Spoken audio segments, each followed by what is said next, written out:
कर्म ही तुमको दंड देता है, किसी व्यक्ति की बुद्धि में बैठकर या कोई घटना रूप या तुम्हारे शरीर में रोग रूप या परिस्थिति रूप तुम्हारा कर्म ही तुम्हें दंड देता है। विश्वास कर लो, कोई दूसरा त्रिभुवन में नहीं है जो तुमको कष्ट दे सके। इसलिए जो तुम्हारा देह है, जो घर है, जो स्त्री पुत्र आदि हैं, वृथा में इनमें अहम और मम बुद्धि करके अपना नाश मत करो। बहुत से परिवार तुमने छोड़ दिए हैं। योग वाशिष्ठ में प्रसंग आता है चूड़ाला जी का, और भी बड़े महापुरुषों का आता है। वो सरस्वती की उपासना करती थी रानी।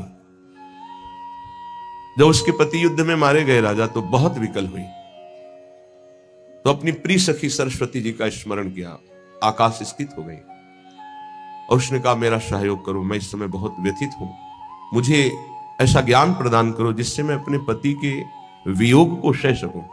मुस्कुरा दिया सरस्वती जी ने और कहा तुम मुझे अपनी सखी कहती हो, फिर दुखी हो रही हो, कितने तुमने परिवार छोड़े तुम्हें पता है? बोले नहीं, मुझे तो यही लग रहा है मैं पहली बार जन्म लिया हूं, ये मेरा पति है ऐसा। आओ, तो उनका सूक्ष्म शरीर उनके साथ हो गया, स्थूल वहीं गिर गया। कितने जगह ले गई, ये देखो पूर्व जन्म के तुम्हारे अमुक अमुक नाती पोता परिवार, ये देखो यहां तुम पिता थी, यहां तुम पुत्र थे, इस घर में तुम अमुक थे, याद आ रहा है तुम्हें? तो सरस्वती जी ज्ञान देती जा, हाँ हाँ हाँ।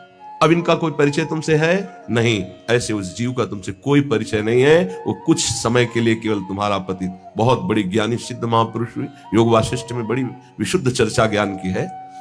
ज्ञान मोह का नाश करता है, उसका मोह नष्ट हो गया। ये जो हमें मिला हुआ परिवार है केवल भगवत प्राप्ति के लिए मिला हुआ है।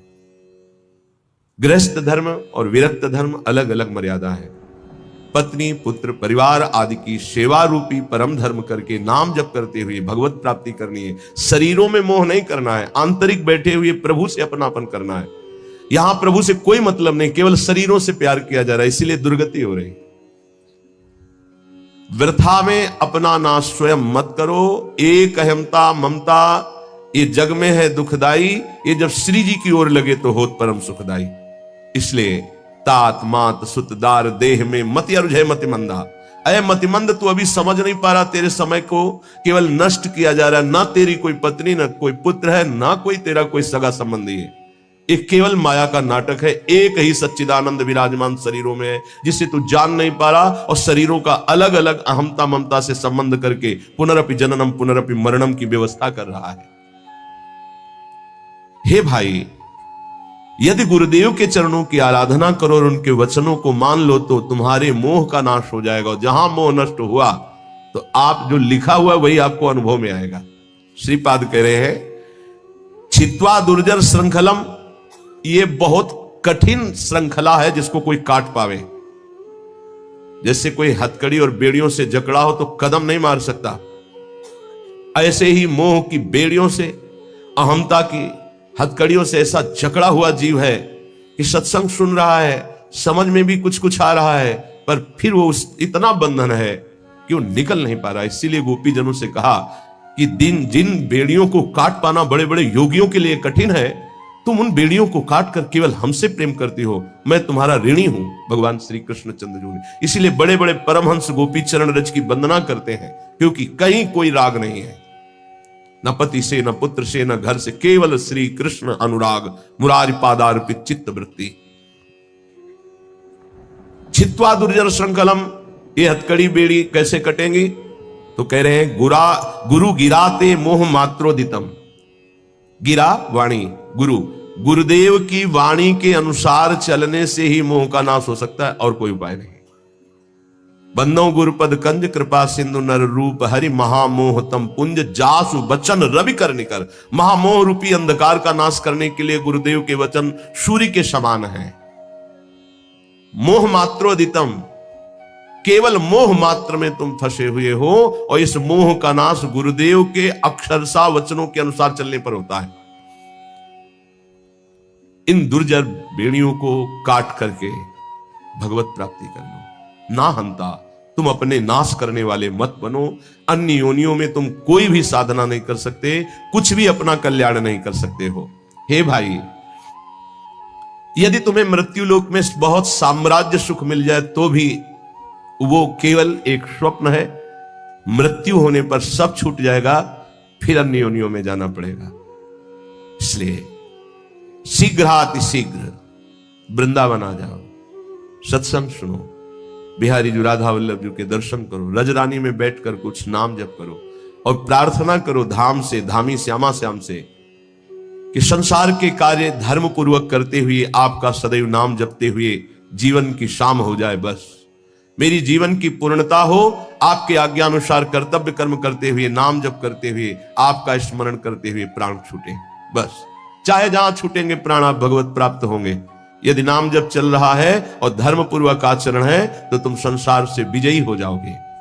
ना कुरु मिथ्या देह गेहाद्यपेक्षाम मृतिमखिल पुमर्थ भ्रंशिकाम विद्धि मूर्धनि चल चल सुहृदद्यैवाभिमुखे न वज्रादपि हृदय कठोर श्रील वृंदावनस्य। ना कुरु, मत कर, गंदे काम मत कर। तुम्हारी बुद्धि ऐसी मलिन हो जाएगी कि न शास्त्र वचन सुनाई देंगे, न संतों के वचन तुम्हें सुनाई देंगे। सुनते हुए भी तुम उनका उपहास करोगे, उनकी बात नहीं मानोगे, ऐसी गंदी बुद्धि हो जाएगी। सच्ची मानिए, भगवान की कितनी विशुद्ध कृपा होती है जब मानव देह मिलता है, उसमें भी परम कृपा होती जब सत्संग मिलता है। लेकिन मलिन आचरण होने के कारण हमारी इतनी गंदी बुद्धि है कि हम वहां कुछ लेने के लिए जो अवसर मिलता है, सतवचन, सतमार्ग, सद्भाव, उनको तो छोड़ते हैं और दोष दर्शन, उपहास, निंदा आदि करके अपना सर्वनाश कर देते। ना कुरु, मत कर, ऐसा मत कर। श्रीपाद कह रहे मिथ्या देह गेहाद अपेक्षाम, इस शरीर के भोगों की अपेक्षा मत कर। ये कोई सुख नहीं है, चाहे जितना कोई भोग ले, तृप्ति आज तक नहीं हुई, वही नवीन आशा। मृतिमखिल पुमर्थ भ्रंशिकाम विद्धि मूर्धनि, ये तुम्हारे समस्त पुरुषार्थों का नाश करने वाले हैं। तुम्हारा शरीर, तुम्हारी भोग इच्छा, तुम्हारे भोग संबंध, ये सब तुम्हारा नाश करने वाले, तुम्हें समझ में नहीं आ रहा। मृत्यु तुम्हारे सिर पर खड़ी है। मृत्युमखिल पुमर्था भ्रंशिकाम विद्धि मूर्धनि, तुम्हारी बुद्धि को भ्रष्ट कर दिया इस मोह ने, संसार की सुख बुद्धि ने, और मृत्यु तुम्हारे सर पर खड़ी केवल समय का इंतजार कर रही है। हे बंधो, आज ही इस बात को समझ लो। देखो इतना विचित्र माया का जाल है। एक ऋषि है, तपस्या परायण जंगल में है, इतने कामासक्त होते हैं कि दिन में वो सहवास करना चाहते हैं, तो उन्होंने मृग और मृगी रूप धारण कर लिया तपोबल से और सहवास कर रहे थे। महाराज पांडु ने देखा कि ये मृग है, तत्काल बाण संधान किया, मारा, एक ही बाण में दोनों बिंध गए। नजदीक गए तो दोनों ऋषि, एक ऋषि पत्नी और एक ऋषि, दोनों हाय मच गया, अरे ऐसा कैसे अपराध हो गया, ब्रह्म ऋषि का वध कैसे हो गया।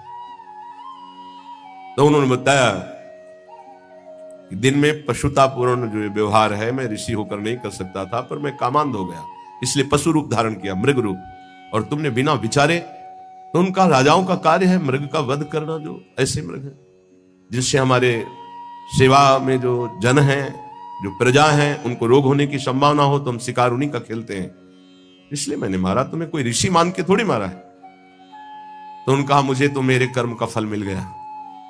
इससे प्रतीत होता है कि विकार कितने प्रबल हैं। इतना बड़ा महात्मा जो अपने आप को एक क्षण में मृग के रूप में परिणित कर सकता है, वह अपने काम को नहीं रोक पाया, और वो सहवास सुख में मगन है कि मृत्यु ने मार दिया।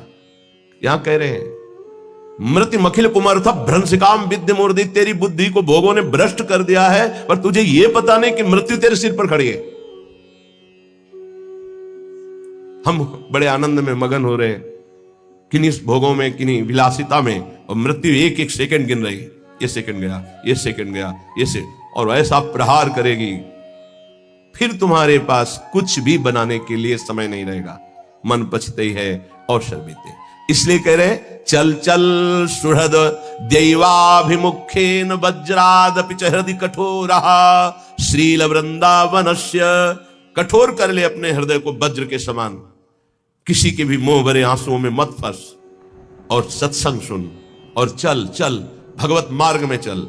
गृहस्थ धर्म में रहते हुए, परिवार का पोषण करते हुए, नाम जप करते हुए, भगवत कथा गायन, भगवत कथा श्रवण, भगवत नाम कीर्तन, ये है चल चल चल, भगवत मार्ग में चल। गंदे मार्ग में ना करो, ऐसा कार्य मत कर, ऐसा मत करके तू अपना नाश कर ले।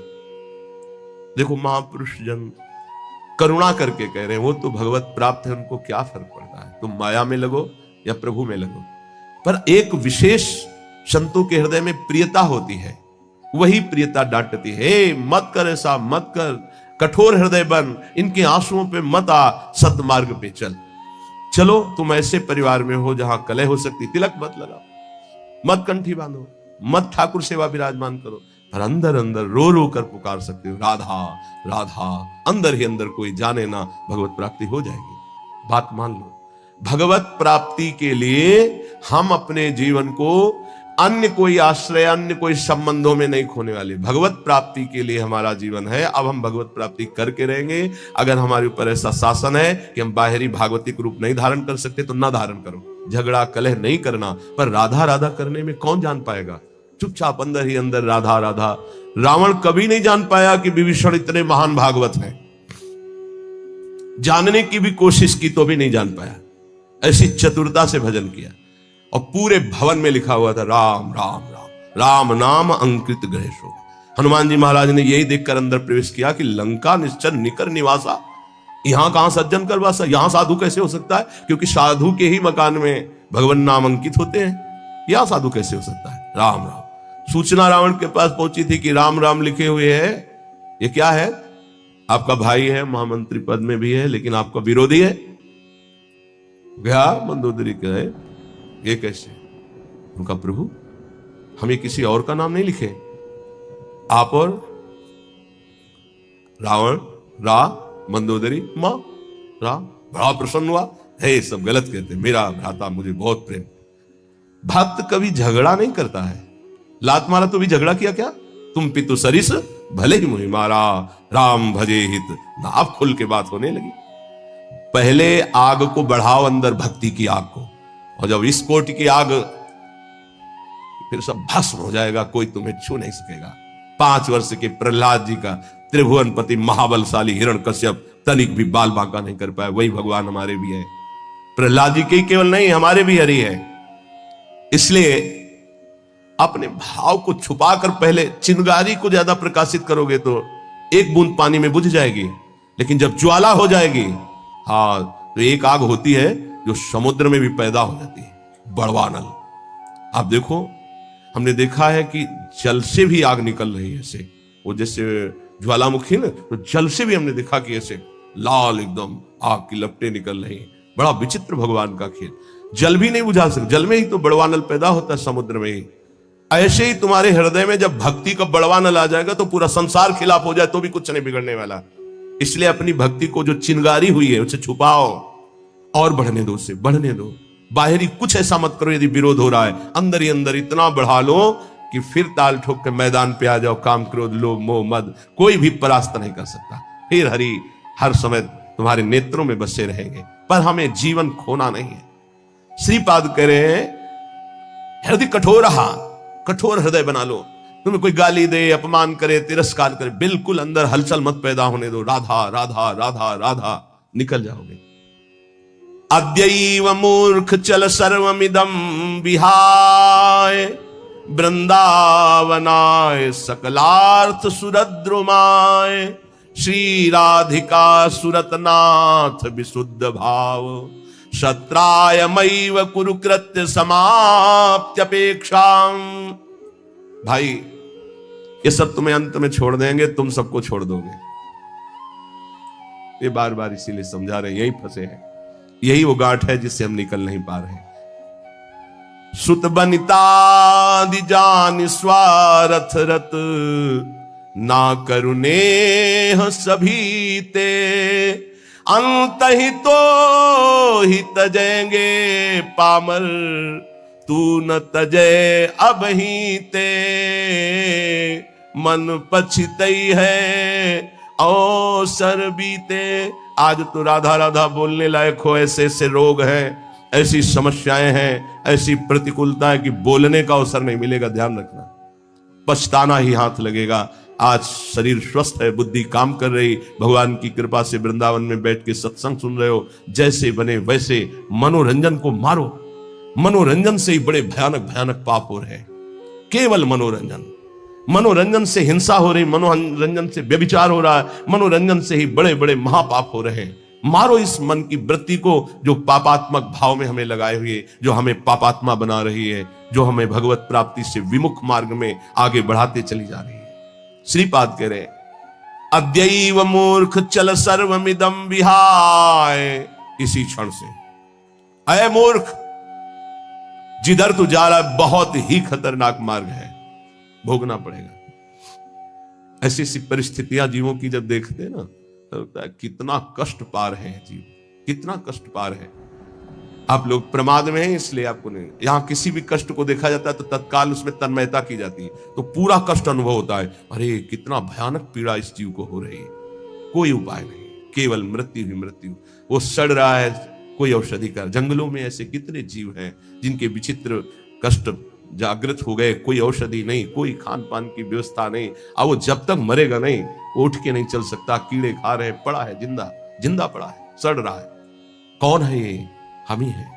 हमारे कर्म बिगड़ गए तो ऐसे जीव बन गए, ऐसे ऐसे हो गए।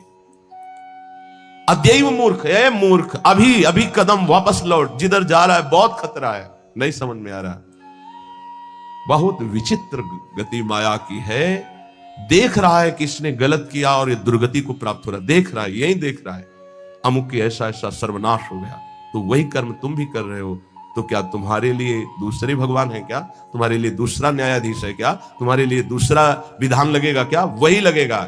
इसलिए ना हंत, अपना नाश मत कर। अद्यैव मूर्ख चल सर्वमिदं विहाय। ये जिधर तू जा रहा है उधर से कदम वापस कर, भगवान की तरफ, प्रभु की तरफ कदम। जे ही प्रभु की तरफ कदम मोड़ोगे, बस इन दो बातों से बच जाओ तो मार्ग बिल्कुल दृढ़। पहला, भय या प्रलोभन, तुम्हें रोका जाएगा या भारी सुख सुविधा देके या भारी दुख दुविधा देके। अगर कदम नहीं रुके तो फिर दूसरा एक आंतरिक घबराहट पैदा होती है बेमतलब की। ये केवल साधु समागम से मिटती है, नहीं अच्छे अच्छे इसी घबराहट से वापस हो जाते हैं। इस मार्ग में चलना संतों के वचन से प्रारंभ होता है, संतों के वचन से ही मध्य और संतों के वचनों से ही पूर्णता होती है। अन्यथा यह मार्ग बहुत ही एकांतिक और गुप्त है। यद्यपि यह निर्भय मार्ग है, पर आसपास इतना भयावह है कि निर्भय मार्ग में कदम नहीं रख सकते, क्योंकि आसपास दृष्टि। इस मार्ग में चलने वाला आसपास नहीं देखता, नीचे देखता है तो निर्भय चला जाता है, और आसपास देखेगा तो इतना भय है कि आगे कदम नहीं बढ़ा सकता। कह रहे सकलार्थ सुरत द्रुमाए, समस्त चाहों को पूर्ण करने वाला कल्पतरु है श्रीधाम वृंदावन। श्री राधिका सुरतनाथ विशुद्ध भाव, श्री प्रिया प्रीतम का विशुद्ध प्रेम रस प्रदान करने में समर्थ है वृंदावन। एक बार ही आ जाओ, यहां की रज में लौट जाओ, यहां एक बार परिक्रमा कर जाओ, एक बार सत्संग सुन जाओ, तो तुम्हारे जीवन के रजिस्टर में एक ऐसी वस्तु जमा हो गई जो तुम्हें नरक नहीं ले जाने देगी, तुम्हारी दुर्गति नहीं होगी। मान लो, अद्यैव मूर्ख चल सर्वमिदं विहाय वृंदावनाय, सकलार्थ सुरत द्रुमाय, श्री राधिका सुरतनाथ विशुद्ध भाव, सत्रायुमैव कुरु कृत्य समाप्त अपेक्षा। किसी अन्य की अपेक्षा मत रखो। प्रभु और प्रभु के जन दो ही हैं ऐसे जो आपका परम हित कर सके। नहीं स्वार्थ लाग करे सब प्रीति, सुर नर मुनि सबकी यह रीति। स्वार्थ रहित जग जुग उपकारी, तुम तुम्हार सेवक असुरारी। भगवान और भगवान का प्रेमी भक्त, ये दो ही ऐसे जो स्वार्थ रहित जगत का मंगल करते हैं, नहीं तो सब स्वार्थ वशात ही प्रेम करते हैं। तो कह रहे हैं कृत्य समाप्त अपेक्षाम, किसी और की अपेक्षा खत्म करो। भजिबे को दो ही भले, कह हरि कह हरिदास, या तो प्रभु और या प्रभु के प्रेमी जन। पूज्य परमहंस श्री राम कृष्ण देव जी, अमृतमय उनकी वाणी। अय उपासक, तुम कभी किसी से वाद विवाद न करो। बहुत अमृतमय वचन है, बहुत ही ऊंची स्थिति के महापुरुष हमारे भारत की शोभा है। ये थे नहीं कह रहा हूं, है, क्योंकि महापुरुषों की वाणी ही महापुरुषों का स्वरूप है। वाणी विराजमान है अर्थात महापुरुष विराजमान है। पूज्य श्री परमहंस शिरोमणि श्री रामकृष्ण देव जी। उपासक, वाद विवाद मत करो। जिस प्रकार तुम अपने इष्ट देव को, अपने धर्म को दृढ़ विश्वास के साथ पकड़े हुए हो और महान मानते हो, ऐसे ही कोई दूसरे धर्म का उपासक अपने इष्ट देव को और अपने धर्म को महान मानता है। इसलिए तुम अपने धर्म को महान करके दूसरे को नीचा दिखाने वाला वाद विवाद मत करो। कितना सुलझा हुआ स्वरूप महापुरुषों का। केवल वाद विवाद से तुम अपने धर्म और इष्ट देव को खो दोगे। दूसरे धर्म की निंदा करके, दूसरे के इष्ट देव की अवहेलना करके तुम अपने इष्ट देव और धर्म को खो दोगे। क्योंकि परमात्मा एक है और वही सब धर्मों का धर्म गुरु है, वही सब धर्मों का इष्ट है। परमहंस शिरोमणि श्री रामकृष्ण देव जी के वचन। किसी की निंदा अवहेलना नहीं करनी। एक बार एक महात्मा किसी नगर में से होकर जा रहे थे। संयोगवशात एक दुष्ट आदमी सामने से आया और वो क्रोधित होकर पीटने लगा। बहुत मारा महात्मा को, मूर्छिता हो गए महात्मा, इतना मारा। बहुत दुष्ट स्वभाव के भी होते। वो जमीन पर गिर गए। मारने वाला चला गया। कुछ श्रद्धालु आए, उनकी बड़ी सेवा की। जब होश में आए तब पूछा, महात्मा जी किसने मारा आपको? बोले, जिसने सेवा की उसी ने मारा है। जिसने सेवा की? वो कहा, महाराज आप तो मूर्छित थे, हम लोगों ने तो सेवा की है। बोले, बस जिसने सेवा की उसी ने मारा, दूसरा नहीं मार सकता। महात्मा जी ने कहा, जिसने मुझे पीटा वही सेवा कर रहा है, जो सेवा कर रहे हैं इन्होंने ही पीटा है। वो तो बड़े घबरा गए कि महात्मा पागल है क्या। तब उनके शिष्य ने जब सुना तो वो आए वहां दौड़कर। लोगों ने कहा, आपके गुरु जी पागल है क्या? तो बोले, नहीं, आप नहीं समझ पा रहे। जिस परमात्मा ने वो रूप रख करके पीटा, उसी परमात्मा ने आप लोगों को प्रेरित करके आप लोगों के रूप में सेवा की। हमारे गुरुदेव का मतलब ये है। भाव ये, आपके साथ जो निंदा अपमान तिरस्कार कर रहा है वो आपका आराध्य देव दूसरा नहीं है, वही आराध्य देव है। तुम्हारे किसी कर्म का मार्जन कर रहा है, ध्यान रखना। अब आगे बिल्कुल सुलझी हुई एक एक बात है। सच है कि उस दुष्ट में भी परमात्मा है। सच है कि व्याघ्र में भी परमात्मा है। पर हम महात्मा को तो गले लगा सकते हैं, लेकिन व्याघ्र को, सिंह को गले नहीं लगा सकते। ऐसे ही हम मानते हैं कि दुष्ट में परमात्मा है, पर दुष्ट पुरुष में विद्यमान परमात्मा को केवल भाव द्वारा प्रणाम करके उससे संभाषण और संग कदापि उचित नहीं है। जैसे सर्प में भी परमात्मा है, सिंह में भी परमात्मा है, तो उसे गले नहीं लगा लेंगे। एक एक चेष्टा, एक एक वचन अमृत है। अगर ये धारण कर लोगे तो आपका भजन बचेगा और पचेगा और बढ़ेगा। एक किसान खेत में दिन भर पानी भरता रहा। जब सायंकाल हुआ तो उसमें पानी एक चुल्लू भी नहीं टिका। वो बहुत परेशान हो गया। मेड़ ज्यों की त्यों सब ठीक थी। फिर उसने देखा तो चूहों ने छेद कर रखा था जगह जगह, कई जगह मेड़ में। वो छेद से बाहर जा रहा था। उपासक समझे, पूरा जीवन साधना करते हो जाता है, लेकिन साधन संपत्ति एक चुल्लू भी नहीं बचती। किनकी? जिनके इंद्रिय रूपी चूहों ने छेद कर दिया है हृदय रूपी घर में। क्या? कभी ये भोग, कभी वो भोग, कभी वो भोग। जो अपनी इंद्रियों को भोगों के संयोग में मनोरंजन करते हैं और साधना भी करते हैं, तो पूरे जीवन की शाम हो जाती, पर उनके हृदय रूपी खेत में एक चुल्लू भी साधन नहीं बचता, सब क्षीण हो जाता है।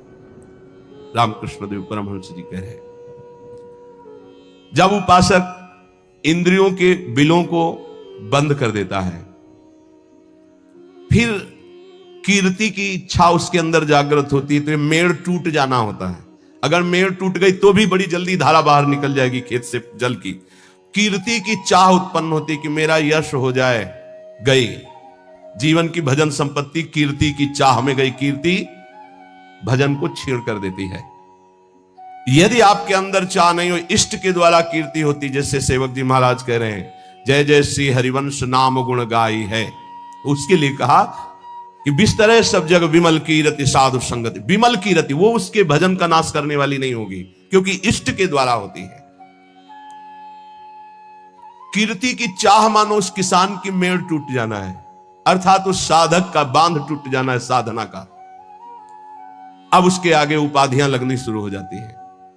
ये बड़ा उपद्रव है, उपाधियां, सरकार, भगवान, अवतार, न जाने क्या क्या। ये बिल्कुल नहीं स्वीकार करना चाहिए, बिल्कुल स्वीकार नहीं। सरक जाओगे सरकार कहलाने से। बहुत माया विचित्र है, बहुत विचित्र, बहुत सावधान। ये महापुरुषों की बातें हैं। अब साधक की जहां कीर्ति रूपी मेड़ टूटी, बंधे घाव हो गया, वहां से ये बालू का बांध है।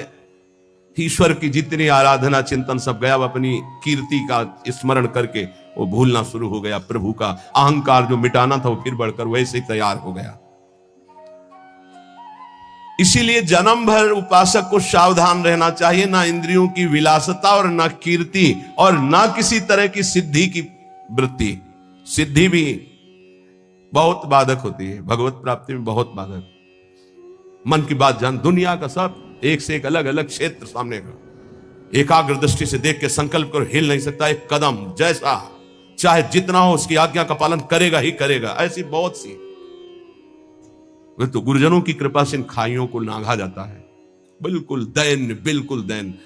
भरी सभा में नीच पुरुष द्वारा पिट जाने पर भी किसी भी तरह का कोई भी भागवतिक प्रभाव न प्रकट करना, साधारण आदमी की तरह शांत एकदम, यह असाधारण क्षमता होती है। क्यों सह जाए सामने वाला जब इतना कर रहा? भगवान ने हमको तेज दिया, बल दिया है, क्यों सह जाए? बोले एक भाई अपने मुखौटे को लगाकर सिंह का और अपने घर में गया तो घर वाले एकदम भयभीत हो गए, लेकिन उसकी बहन ने उसको मुखौटा लगाते हुए देखा था। वो नजदीक गई और मुखौटे में थप्पड़ मारा, चल, और उतार के रख दिया। रामकृष्ण परमहंस देव जी के समझे, ये कोई निज जन, निज संबंधी देख पाएगा कि इन मुखौटों में और कोई नहीं, मेरा प्रिय है, प्रीतम है, दूसरा कोई नहीं। ये जो गाली दे रहा है, जो अपमान कर रहा है, जो पीट रहा है, वो मेरा प्रीतम है जिसकी मैंने आराधना की है। वो किस लिए पीट रहा है? जैसे कुम्हार अपनी मटकी को पीट के देखता है, ठीक है, खरी है, कहीं से फूटी नहीं है, मजबूत है, इतना वार सह सकती है, तैयार हो। भगवान ऐसा लीला करते हैं, पक्का अपनी मटकी को बजवाते हैं, बड़े जोर से बजाते हैं, जैसे कुंभकार बाजार में मटकी रखता है, सिक्के से बजाता है, हाथ से बजा के दिखाता है, फिर कहता है इतने रुपए की है। ऐसे भगवान अपने भक्त को विश्व में दिखाते हैं, देखो कितना सहनशील है। मुखौटा कोई भी हो सकता है, ध्यान रखना, मुखौटा कोई भी हो सकता है, पहचानना आपको है। घर वाले भयभीत हो गए, लेकिन बहन भयभीत नहीं हुई, क्योंकि उसने देखा मेरा भाई मुखौटा लगा रहा सिंह का। ऐसे ही संबंधी जो भगवत संबंध, दास से सख्य, वात्सल्य, कांता, सहचरी, वो जान रहा है कि मेरा प्रीतम ये मुखौटा लगा के बदल के आया है और मुझे गाली दे रहा, मेरा अपमान कर रहा है। नहीं, मैं डरने वाला नहीं, मैं समझ गया मेरा प्रीतम है। कोई भी भय उसे स्पर्श नहीं कर सकता। एक दिन एक सरकारी आदमी पिस्तौल रखता था और बहुत विलंब से आया। पत्नी ने कहा, तुम इतना विलंब से क्यों आए? रोज तो इतने समय आ जाते थे, इंतजार करते हुए इतना समय।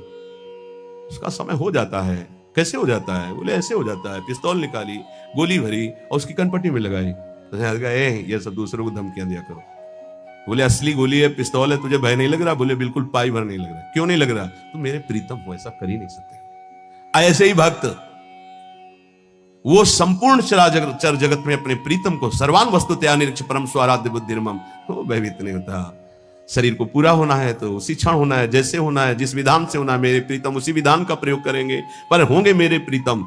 सर्वस्व हरण करने वालों में मैं मृत्यु हूं, भगवान श्री कृष्ण कहते हैं। अब हमारे पास और कौन रह गया? मृत्यु रूप में भी तो प्रीतम ही आएंगे, और कौन आएगा? इसलिए जो सर्वत्र मुखौटे से हट करके दर्शन करता है, ये मुखौटे किनके हैं? बनावटी हैं। इनमें जो है वो है कौन? मेरा प्यारा, सर्वान वस्तुतया। क्रूरापि पापिनो, जो क्रूर हैं, पापी हैं, वो मुखौटा केवल ऐसा है, अंदर उनके परमात्मा बैठा है। हमें मुखौटा नहीं देखना, हमें अंदर। रामकृष्ण परमहंस देव जी की वाणी, वो कह रहे हैं उस उपासक को कभी भय नहीं होता, कभी घबराहट नहीं होती, कभी डर नहीं होता, कभी अशांति नहीं होती, कभी दुख नहीं होता, जो सर्वत्र मुखौटे से अलग देखता है। इन मुखौटे से अंदर एकमात्र परमात्मा। कोई स्त्री का मुखौटा, कोई पुरुष का, कोई महात्मा का, कोई दुरात्मा का, कोई मूर्ख का, कोई विद्वान का, पर है अंदर एक ही परम तत्व। पानी और बुलबुला कोई अलग चीज नहीं है। बुलबुला पानी में ही उठता है, पानी में ही तैरता है और पानी में ही फूट कर पानी बन जाता है।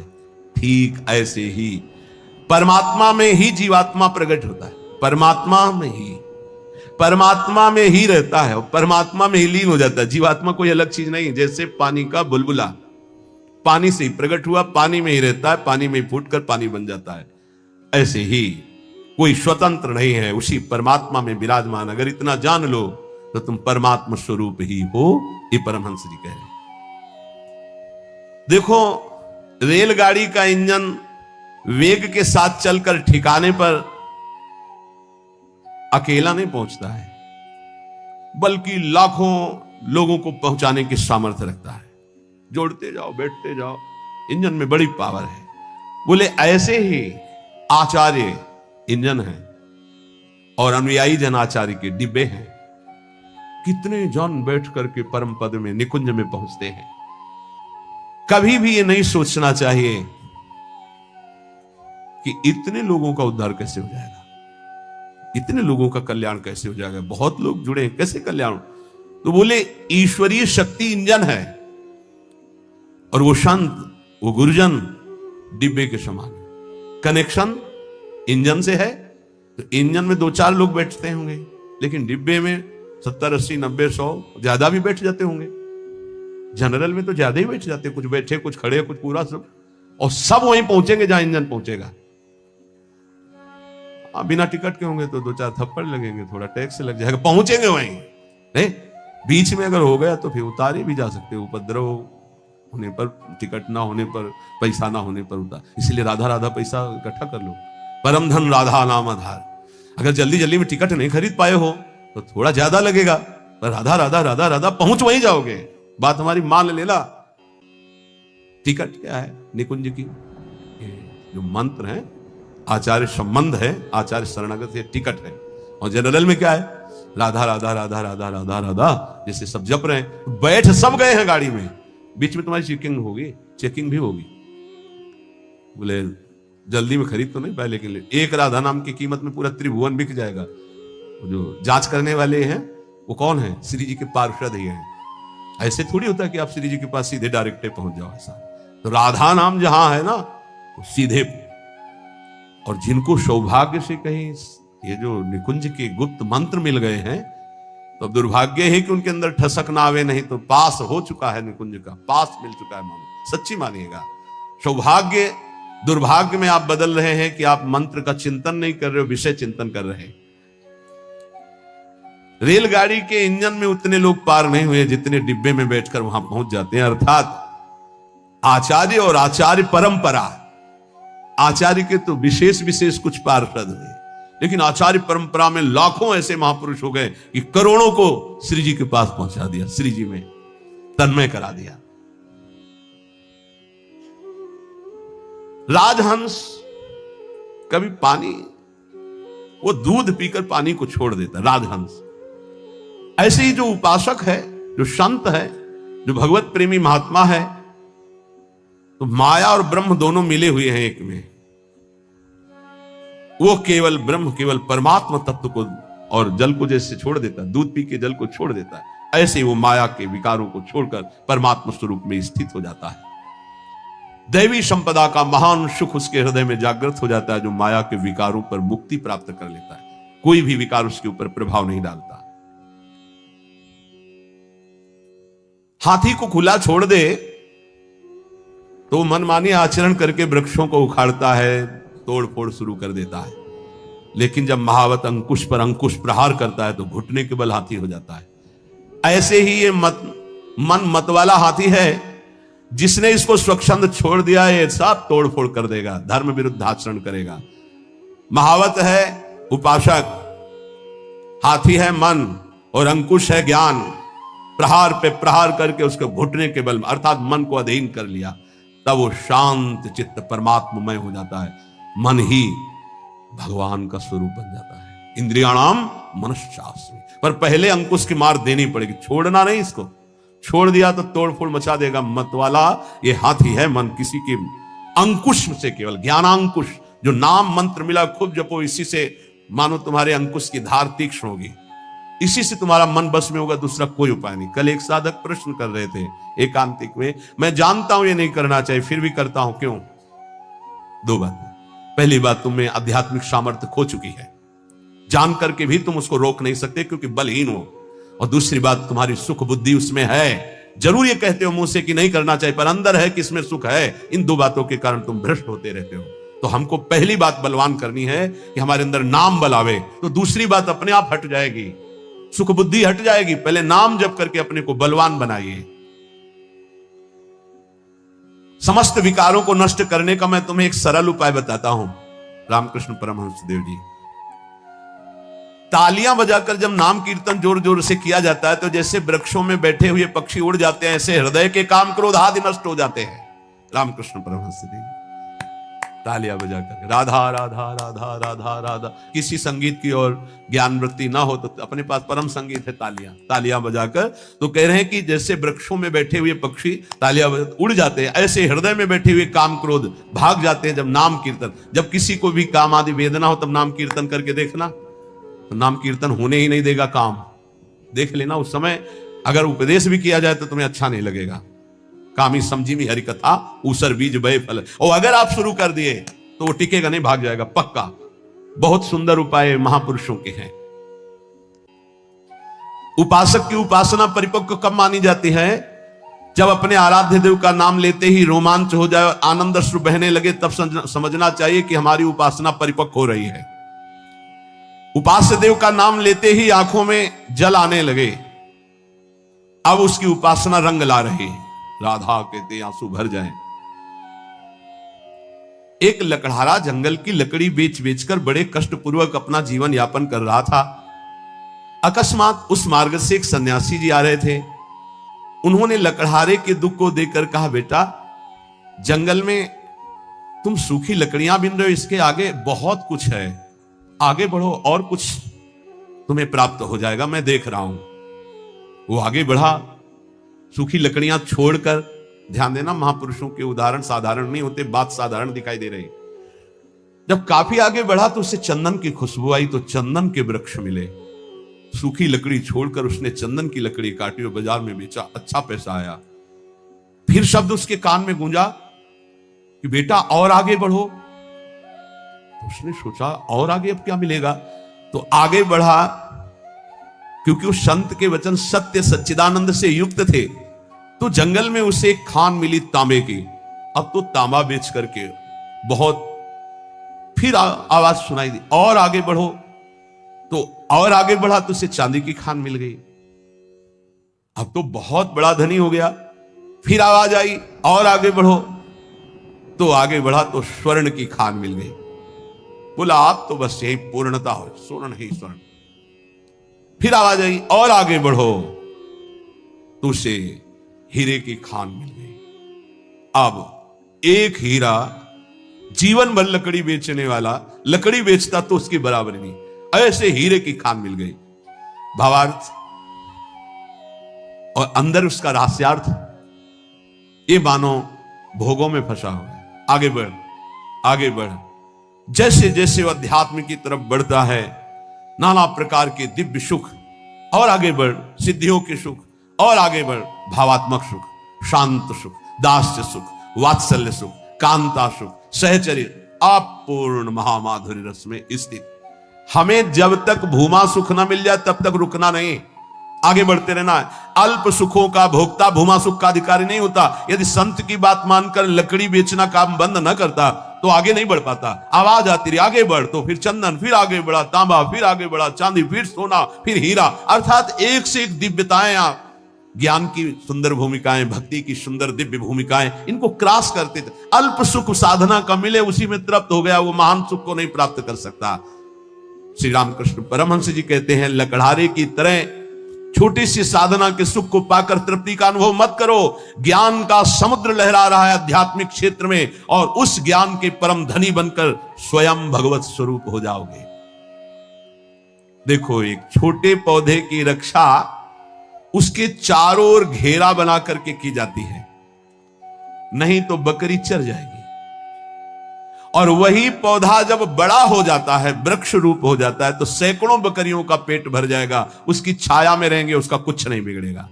ऐसे ही जब भक्ति का छोटा अंकुर निकले तो कुसंग रूपी बुरी संगति रूपी बकरी से बचना। बकरी का चरा हुआ छोटा पौधा किनगा बहुत ही मुश्किल देता है, क्योंकि डंठल भर रह जाता है, वैसे चुन लेती है। अर्थात यदि बुरी संगति हो जाए नए भगत को तो पूरी भक्ति को ही वो नाश कर देगा, पूरा का पूरा नाश कर देगा। तो आप देख लो, आंखों के सामने दिखाई देता है। जब तुम्हारे हृदय में भक्ति, तो साधु संगति रूपी बाढ़ के अंतर्गत रहना।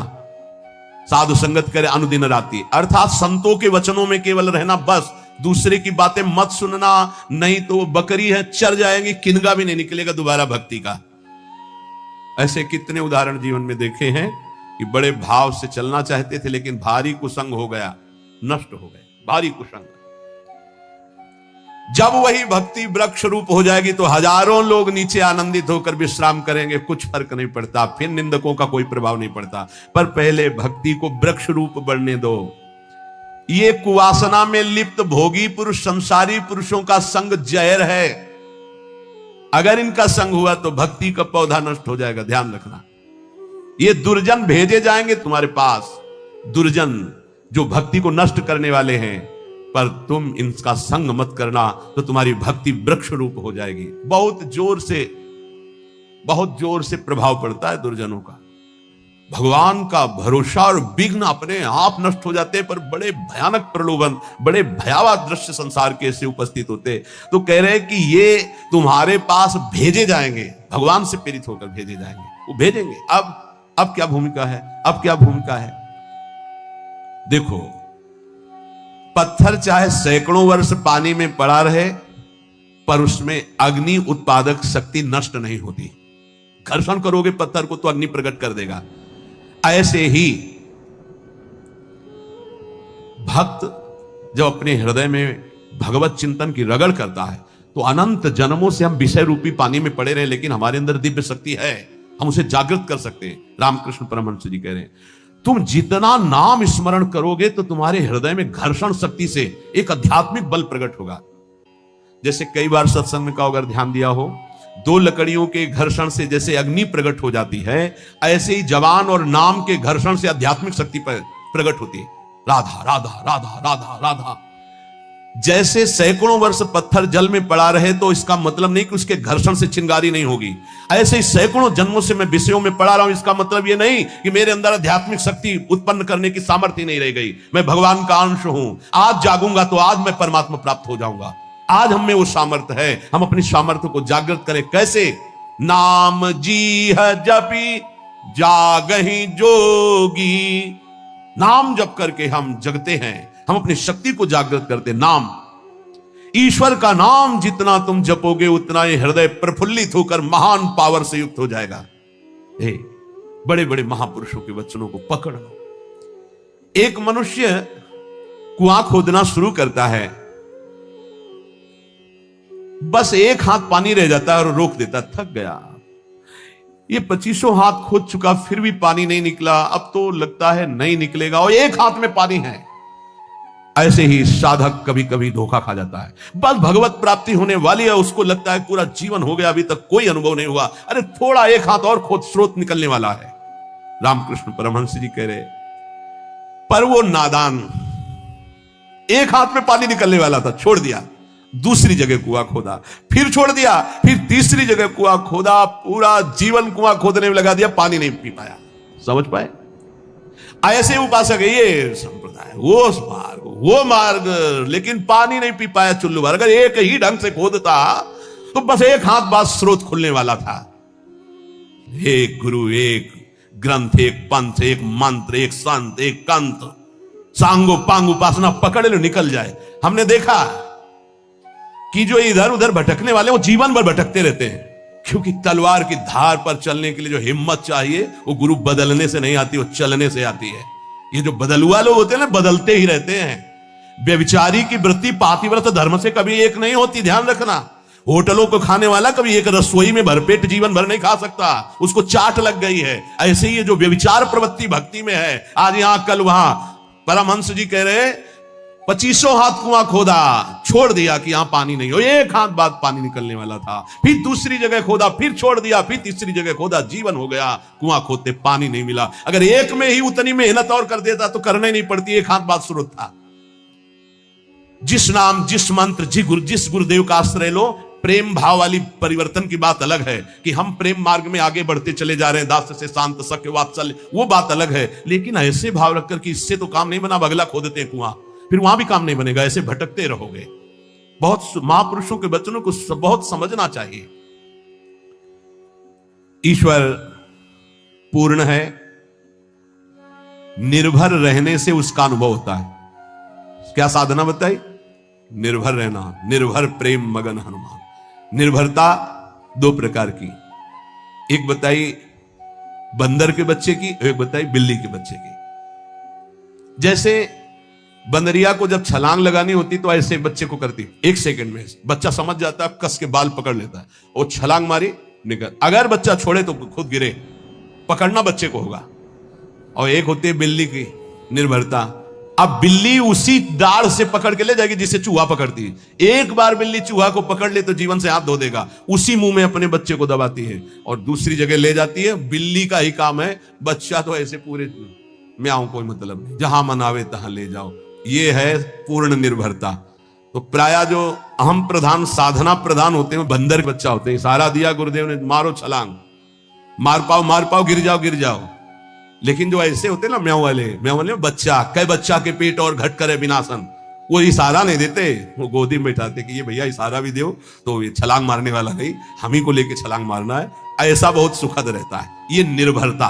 तो बोले ईश्वर पूर्ण निर्भरता से प्राप्त होता है। निर्भर प्रेम मगन हनुमाना। निर्भर शब्द का मतलब पूर्ण रूप से अपने आराध्य देव पर ही आश्रित रहना। जिसका एक बार ये निर्भर भाव हो जाता है, उसकी पूर्ण संभाल उसका इष्ट करने लगता है। ए पूरी मस्ती, पूर्ण संभाल उसकी इष्ट करता है। कर तुम, अकर तुम, अन्यथा कर तुम। बिल्कुल बिल्ली के बच्चा बन के रहो, म्याऊ बोल रहा है, आगे कुछ ज्यादा चतुरता करोगे ना तो उनकी कृपा का तुम अनुभव नहीं कर पाओगे। अगर बिल्कुल ऐसे जो प्यारो करे, निर्भर प्रेम मगन हनुमान। बात समझो, निर्भरता, पूर्ण भरोसा। पर यह बहुत कठिन है, अहंकार देवता निर्भर नहीं होने देते। ईश्वर पूर्ण निर्भय रहने वाले को ही अनुभव में आता है। निर्भर, आवश्यकता के पहले व्यवस्था, यह निर्भरता प्रभु के चरणारविंद की। बहुतों ने नाम सुना है अमृत का, लेकिन देखा किसने है? ऐसे ही बहुतों ने ईश्वर का उपदेश शुरू कर दिया है, लेकिन अनुभव किया है क्या?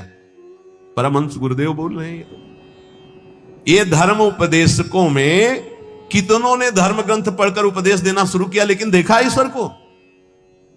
बहुतों ने अमृत का नाम सुना है, अमृत की चर्चा की, लेकिन अमृत देखा है क्या? नहीं।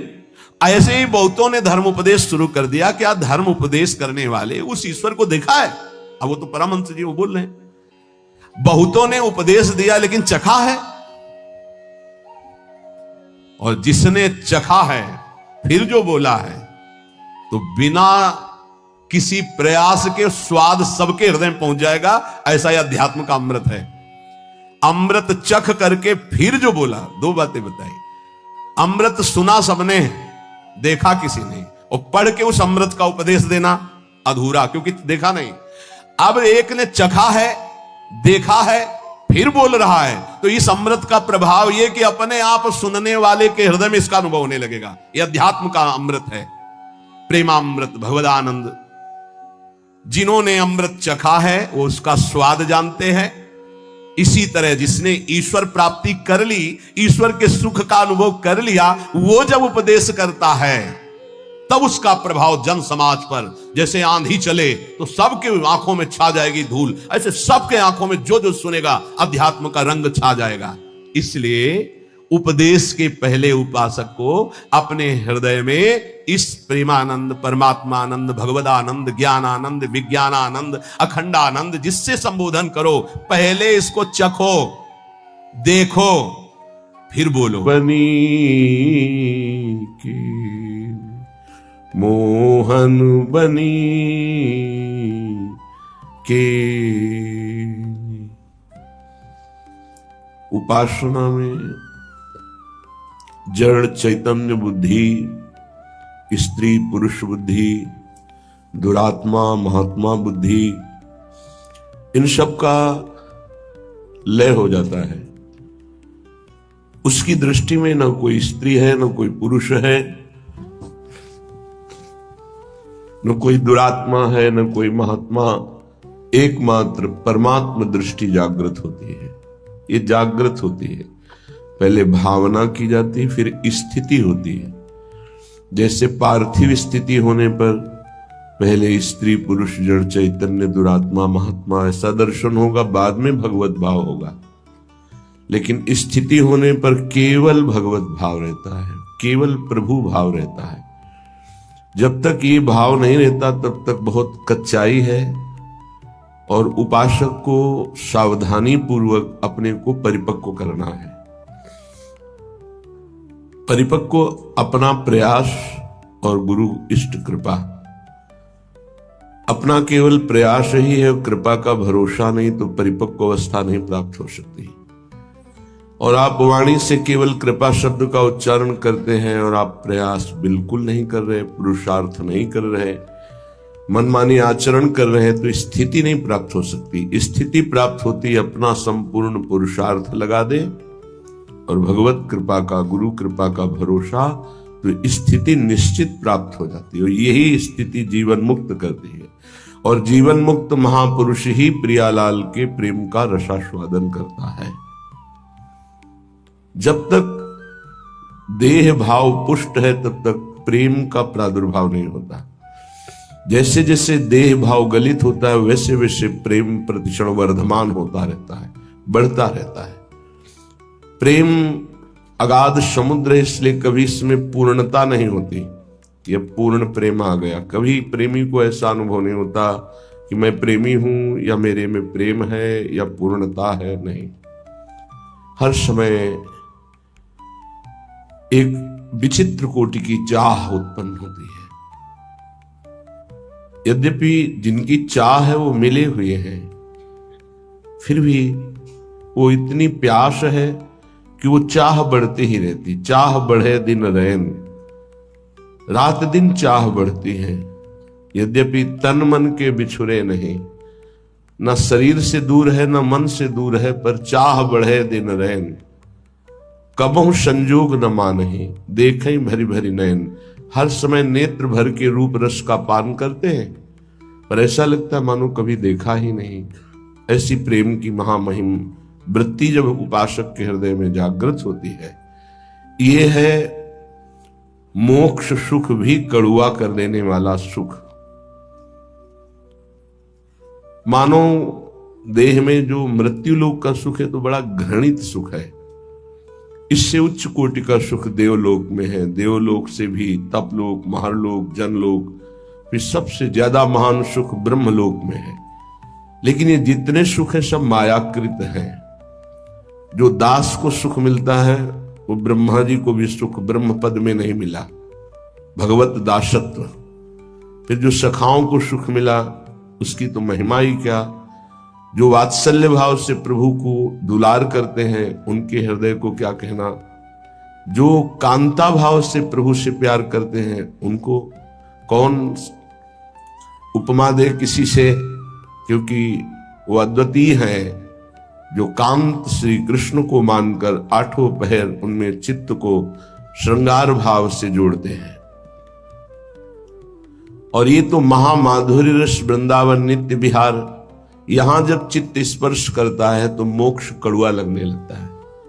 मोक्ष सुख भी थुतकी कृत हो जाता है, जिसे कड़ुआ हम स्वीकार नहीं कर सकते, थूक देते हैं। ऐसा श्रीपाद प्रबोधानंद जी ने कई बार वर्णन किया। और महाप्रभु हरिवंश चंद्र जो भी कहते हैं विभेम कैवल्यता, ये तो भयावह है मोक्ष पद, भय लगता है इससे।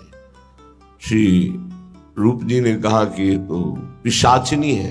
जब तक ये भुक्ति मुक्ति पिशाचिनी लगी रहेगी तब तक प्रेम नहीं प्रकट होता है।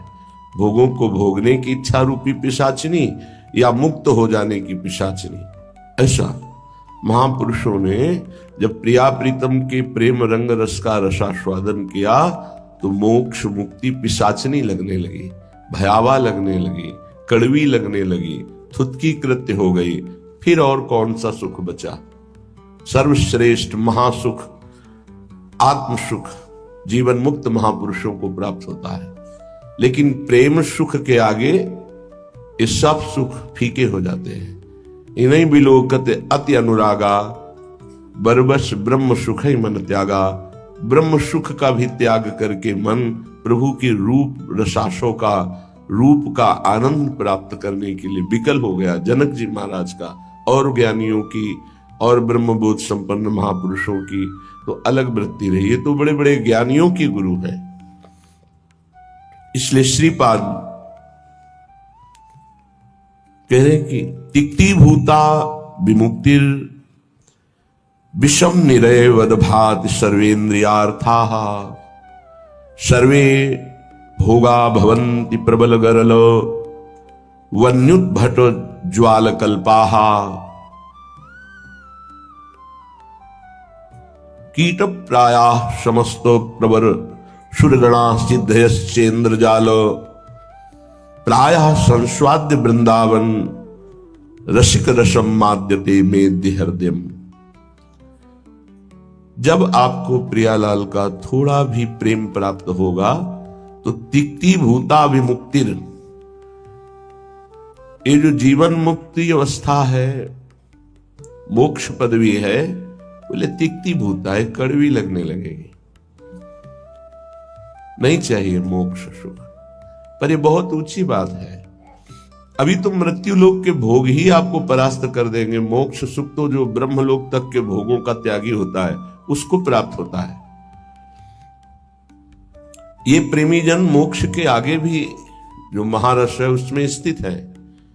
मर्त भोग तुम्हें आकर्षित करके भ्रष्ट कर देते हैं तो मोक्ष सुख तो बहुत दूरी की बात है। हमारी स्थिति नहीं है, पर हमारे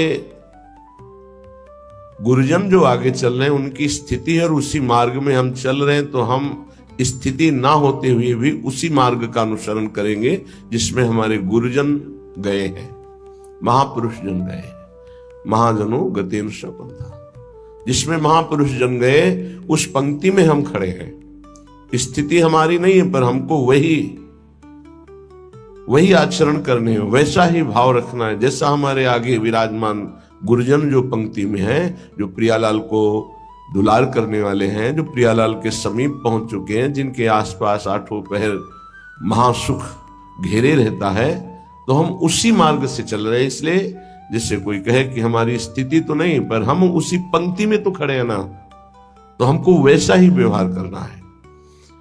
इतना बड़ा त्याग किसी और की सामर्थ्य नहीं, सिर्फ प्रेम की सामर्थ्य है जो मोक्ष सुख का भी त्यागी बना दे, और ऐसा त्यागी कि पुनः उसकी इच्छा ही कभी न हो। तिक्ति भूत्वा विमुक्तिर, मोक्ष पदवी कड़वी लगने लगती है। श्रीपाद कह रहे हैं विषम निरयवद भाति सर्वेन्द्रियार्था। निरय कहते हैं नरक को, और जितने भी भोग हैं ये विषम हैं, ये एक रस नहीं है। आज कामना जितनी बड़ी हुई तो भोगो, तुम्हें अच्छा लगेगा, फिर भोगो, फिर भोगो, तो मन कहने लगेगा इस शरीर में नहीं, उस शरीर में देखो, इस भोग में नहीं, उस भोग में, इस वस्तु में नहीं, उस वस्तु में। इसका मतलब हमको केवल भुलावे में डाला जा रहा है, सुख नहीं है। लिखा विषम निरय वदभात सर्वेन्द्रियार्था। इंद्रियों के जितने भी भोग हैं ये सब नरक प्रदान करने वाले हैं, इनमें किंचन मात्र सुख नहीं है। श्री कृष्ण चंद्र जी ने गीता जी में कहा दुख योनयः, अर्थात केवल ये दुख प्रकट करते हैं। पक्की बात है, सच्ची बात है। अज्ञान के कारण आपको ऐसा लगता है कि इंद्रियों के भोग भोग कर मैं सुखी हो रहा हूं, लेकिन सत्य विषय यह है कि जब उनको भोगो तो अंदर से आता है कि जो मैं चिंतन में सुख प्राप्त कर रहा था वो तो है ही नहीं। बड़े बड़े भोगियों को घृणा होने लगती है, पर वो घृणा दूसरी तरह की होती है, वैराग्य नहीं होता। उस शरीर से नहीं, दूसरे शरीर में, उस शरीर से नहीं, तीसरे शरीर में, ऐसे वो भटकता है।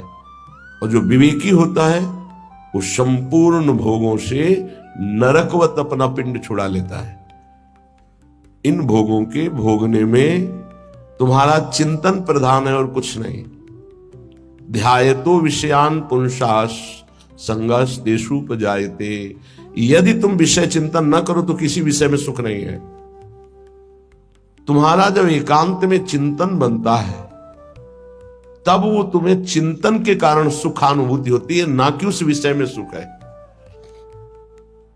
जैसे एक कुत्ता सूखी हड्डी लेकर एकांत में भागता है कि मेरे सुख को कोई छीन न ले, और जब चबाता है तो उसी की गलफरों से रक्त स्राव होकर हड्डी में दिखाई देता है।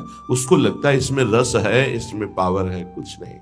ऐसे ही अज्ञानी पुरुष के द्वारा समस्त भोगों के भोगने का जो चिंतन है, वही चिंतन उससे सुखानुभूति कराता है, न कि भोगों में। नहीं तो भगवान की आज्ञा मानो, अनन्यस चिंतयन्तो माम, केवल भगवत चिंतन हो, फिर हमको परिणाम बताओ कौन सा भोग तुम्हें सुख प्रदान करता है। घृणा हो जाएगी। ये भगवत प्राप्त महात्मा कह रहे हैं, इनके वचनों को मानना चाहिए, अनुभव में नहीं उतरना चाहिए। ऐसा दलदल है भोगों का कि आज तक कोई अनुभव करके नहीं निकला है। जब निकला है तो रो के असंतुष्ट होकर के ही छोड़ा है। कभी कोई ऐसे भोग नहीं छोड़ पाया कि बहुत भोगा, हमें तृप्ति हो गई, अब मैं जा रहा हूं भगवान की शरण में। ऐसा कभी नहीं हुआ, एक भी नहीं हुआ। चाहे जितना बड़ा सम्राट हो, चाहे जितना भोग बाहुल्यता हो, रोया, पश्चाताप किया और असंतुष्ट होकर, अतृप्त होकर त्यागा। वही बात आज है आपके हृदय में कि आप अतृप्त हैं, भोगों से असंतुष्ट हैं, तो अनुभव के लिए मत जाइए। गुरुजनों की, महापुरुषों की बात मान लीजिए और उसका चिंतन छोड़ दीजिए। बस खास बात है, तुम्हारे को अगर कोई परेशान करता है तो तुम्हारा चिंतन परेशान करता है। अंदर से ठीक बैठकर देख लीजिए। बड़े भाग्यशाली उपासक है जिन्होंने अपने चिंतन को बचाने की चेष्टा की। कोई भी क्रिया तब होती है जब चिंतन होता है। ये बहुत सिद्धांत है, भगवान के वचन है। ध्यायतो विषयान पुंसास संगस तेषुपजायते। जब हम किसी विषय का ध्यान करते हैं, चिंतन करते हैं, मनन करते हैं, तो हमारे अंदर उसके भोगने की इच्छा प्रकट होती है। चाहे वो कोई खान पान की वस्तु हो, पहनने ओढ़ने की वस्तु, ये सब भोग के अंतर्गत आते हैं। सर्वेंद्रियार्थाः, समस्त इंद्रियों के अर्थ भोग अलग अलग है। श्रवणेन्द्री, घ्राणेन्द्री, नेत्रेन्द्री, त्वगेन्द्री, वाकेन्द्री, हस्तेन्द्री, पादेन्द्री, जनेन्द्री, गुदाएन्द्री, ये सब इंद्रियां हैं। 5 कर्मेंद्रियां हैं और 5 ज्ञानेन्द्रियां हैं। इनका मुखिया मन, ये 11, इनका काम ही है जगत के भोगों में चिंतन लगाना। बहुत सूक्ष्म विषय प्रार्थना है, ये संतों के अनुभूत विषय है। चिंतन किसी विषय का ना हो और फिर कोई भोग भोगो, बिल्कुल 100 में 100% आपको सुख नहीं मिलेगा। और ऐसे महापुरुषों का जो चिंतन भगवान में स्थित है, प्रियालाल में स्थित है, उनके लिए कहा गया वो विषयान ग्रहणंत मुंचंत, वह कोई फर्क नहीं पड़ता। विषय सेवन में, पाप कृत्य में, पुण्य कृत्य में अंतर से देखा जाता है कि उसको बराबर 5 व्यक्ति बराबर वही क्रिया कर रहे हैं, चाहे वो पाप की हो या पुण्य की हो, लेकिन पांचों का फल अलग अलग हो सकता है। एक का राग नहीं है, बिल्कुल केवल क्रिया है, बिल्कुल राग नहीं है, बिल्कुल नहीं बंधेगा, उसका हर कर्म अकर्म हो जाएगा। एक है बहुत कम राग है, उसको बहुत कम हंसा उसको होगा। एक है संपूर्ण राग चित्त में है, उसको पूरी आसक्ति उसकी दुर्गति करा देगी। अंतर से तुम कितना चिंतन करके उस भोग को स्वीकार किए हो, बस खास बातें हैं। इसलिए भगवत प्राप्ति के मार्ग में चाहे जो विषय हो, यदि वो बहुत प्रिय लग रहा है और उसका हमारा चिंतन बना है, तो उसे हमें सेवन नहीं करना चाहिए, चाहे वो कितना सतोगुणी भोग क्यों ना हो, क्योंकि हमारा चिंतन बना है। और अगर हम भोगेंगे तो चिंतन पुष्ट हो जाएगा और बार बार चिंतन होगा तो हमारे चिंतन में विघ्न पड़ेगा। इसलिए जिस वस्तु का चिंतन हो कि आज तो अमुक चीज खानी है, अमुक चीज देखनी है, अमुक चीज भोगनी है, उसका बहुत सरलता पूर्वक यदि माया ने सानिध्य दे दिया है तो भी ना भोगा जाए। ये बहुत अंदर से अध्यात्म पुष्टि की बात है, इसे समझ लो। श्रीपाद कह रहे विषम, पहली बात यह है कि तुम हर्षित होकर जे ही भोग में जाओगे तो परिणामता तुम्हें शोक मिलेगा, क्योंकि द्वंद्व है ये विषम है। हरिवंश महाप्रभु इसी संसार पर विजय प्राप्त करने के लिए प्रेम की बात कही है। अगर इस संसार को जीतना है तो एकमात्र भगवत प्रेम है, दूसरा कुछ नहीं, दूसरी किसी की सामर्थ्य नहीं है। प्रेम में बहुत प्रबल, शुभ अशुभ दुर्ग विध्वंस बल तब जयति जयति जग उच्चरे। सेवक जी महाराज कह रहे जीति विषम संसार कीर्ति जग विस्तर है। जीति विषम संसार कौन? जय जय श्री हरिवंश नाम गुण गाई है, जो नाम जप कर रहे हैं, लीला गायन कर रहे हैं। सर्वेंद्रियार्था, समस्त इंद्रियों के अर्थ, उनके भोगने का चिंतन और भोग क्रिया ये नरक प्रदान करती है, नरक स्पष्ट। सर्वे भोगा भवंति प्रबल गरल, क्योंकि जितने भी भोग हैं ये प्रबल विष है। प्रबल विष, प्रबल विष का मतलब होता है तत्काल असर करने वाला। एक मीठा विष होता है, महीनों में असर करता है, लेकिन भोग तत्काल पागल बना देने वाला है। चिंतन हुआ, सानिध्य भोग का हुआ, पागल बन गया, क्या करना चाहिए क्या नहीं करना चाहिए सब भूल गया।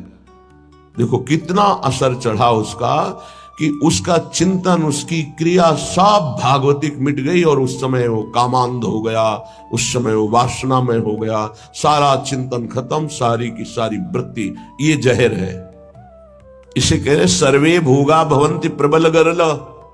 ये प्रबल विष है जो तत्काल चढ़ता है, देखने से चढ़ता है, छूने से चढ़ता है, चिंतन से चढ़ता है, फिर भोगने से क्या होता होगा।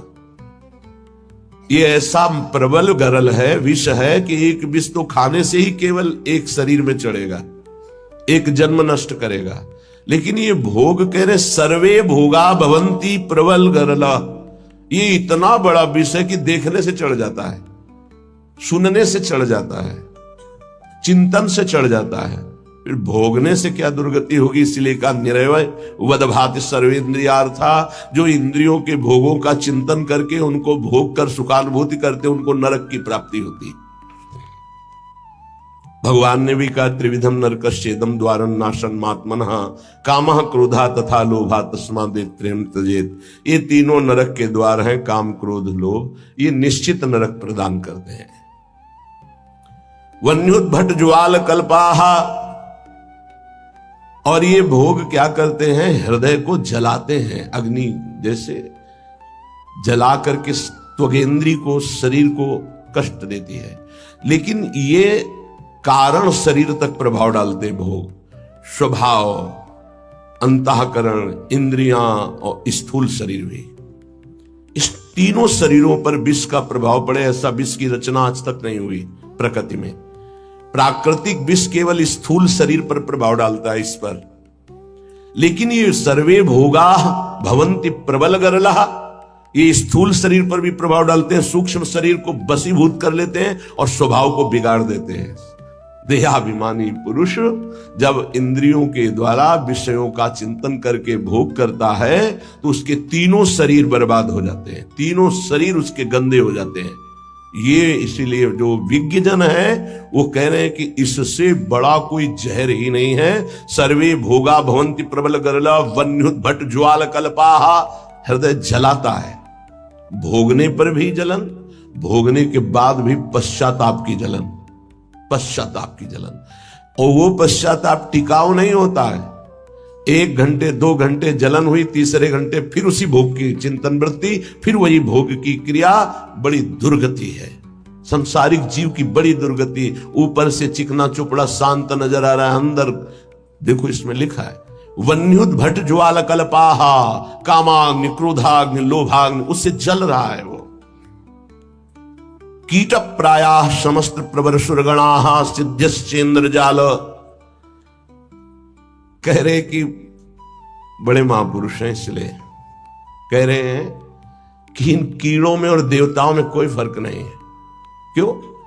प्रारब्धानुसार कीड़ा भी अपने भोग को भोग रहा है, देवता भी भोग को भोग रहे हैं। देवता कोई नवीन कर्म करके भजन थोड़ी कर रहे हैं, अपने पूर्व पुण्यों को भोग रहे हैं। तो कीट प्रायः समस्त प्रवर सुरगणा, इस प्रवर माने होता श्रेष्ठ। श्रेष्ठ जो देवता लोग हैं हमारी दृष्टि में कीड़े से ज्यादा नहीं है। क्यों?